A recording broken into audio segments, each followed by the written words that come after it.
Your story they never knew existed. Tinuruan niya ako kung paano maging isang mahusay na kabit. Yung puso ko parang sinasaksak sa sobrang sakit. Rocky's Secret Files. Rocky's Secret Files. With Titan Jello. Rocky's Secret Files. Rocky's Secret Files. Secret Files.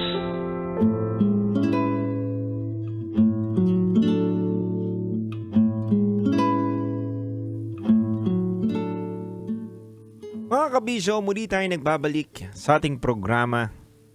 At sa oras natin ngayon na 10:29 p.m. sa buong kapuluan, kayo pa rin po ay nakatutok sa 90.7 Love Radio. Kasama niyo po ang titindig sa mga pinaglalaban ninyo, DJ Titan Jello.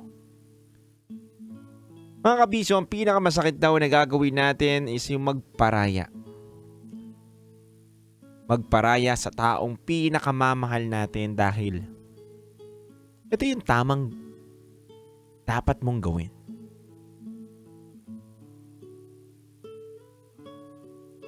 Nahayaan na maging masaya yung taong mahal mo sa ibang tao at hindi sa katulad mo.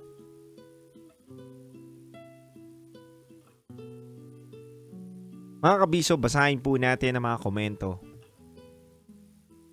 ng ating mga listener ngayong gabi na to. Sabi ni Sancho, tama lang din yung ginawa mo, sender. Paulit-ulit kang niloloko tapos magmamakaawa siya sa'yo. At ultimong pamilya mo pa ang nagmamakaawa pa sa kanila. Sa lahat ng paglolokong ginawa sa'yo, ang idadahilan customer niya. Sira na naman ang mga image ng BPO companies dahil sa tukso. Ika nga ni DJ Rocky, hindi tukso ang lalayo sa atin, tayo mismo. Tukso, pagloloko, pagmamakaawa, repeat yan ang ginagawa nung partner mo. Alam mo kasi, sender, ginagawa ka manika na parang pinaglalaruan ka tapos bibilugin ka pa para madala ka sa pagmamakaawa niya. Tsaka boys, lalaki din ako. Pero ayaw na ayaw ko niyan. Yung mapilit. Yan po ang sabi ni Sancho.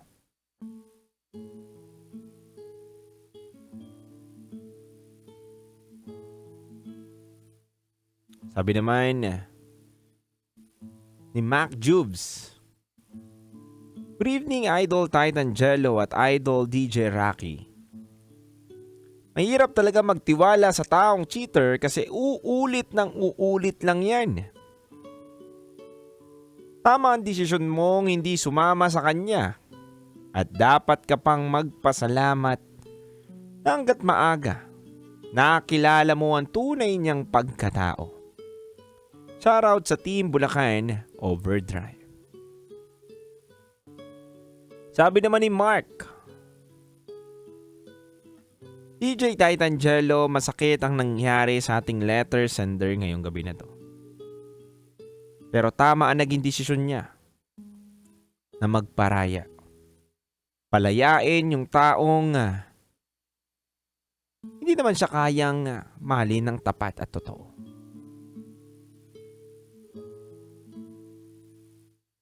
Tama yung ginawa niya na kapag mahal mo ang isang tao, kahit masakit, palalayain mo. Thank you, Mark. Mga kabisyo, marami pa po nagpadala ng kanilang mga komento, ngunit hindi na sapat ang ating oras para basahin ko pa ang lahat.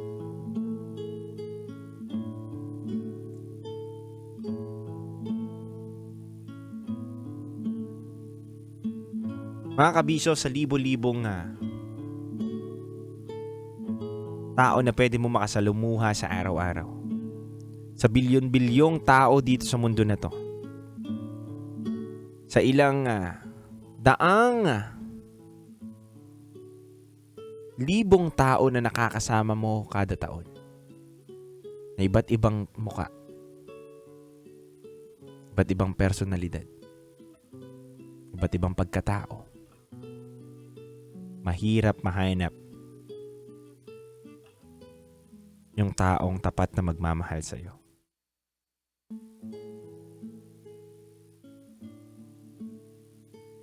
Kaya kung dating man yung punto na makikilala mo yung taong na tunay at tapat na magmahal,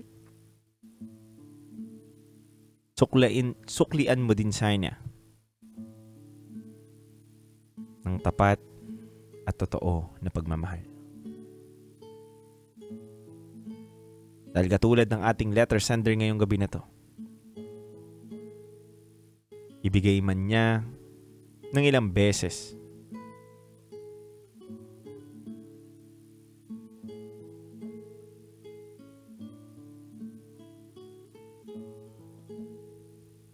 yung salitang pinapatawad na kita. Pero may mga tao talaga sa iyong pagpapatawad, imbis na magbago, aabusuhin pa nila.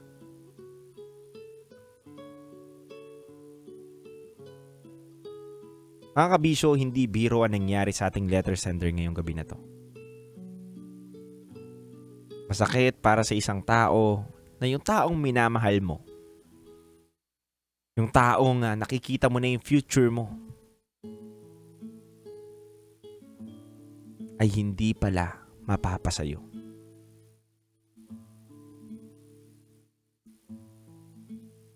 Dahil kailangan mong magparaya. Magparaya sa paraan na ito yung tamang desisyon.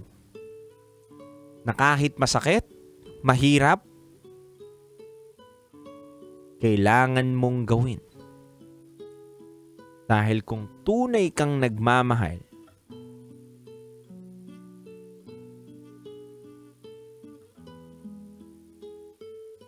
hindi mo hahayaang magstay yung taong mahal mo sa sarili mo kung alam mo naman na hindi na siya masaya.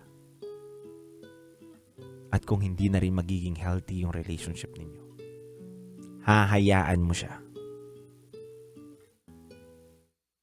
na mahanap yung tamang tao para sa kanya. At yun yung tamang ginawa ng ating letter sender. Na kahit masakit, pinili niya pa rin mag-isip ng tama. Na magparaya. Magparaya hindi lamang sa katahimikan at pagiging masaya nung lalaki ni Jom, kundi nagparaya siya at naramdaman niya yung sakit. Pero sa kabila ng lahat ng sakit na yun, sa kanyang pagpaparaya, ay dun niya rin matatagpuan ang kapayapaan ng kanyang puso at isip.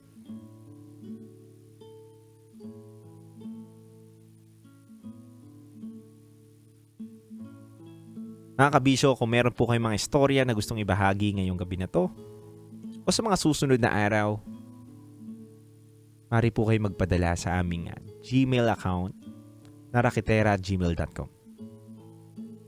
Alam mo, may isang gabi o may isang araw na kwento mo na po ang aming binabasa.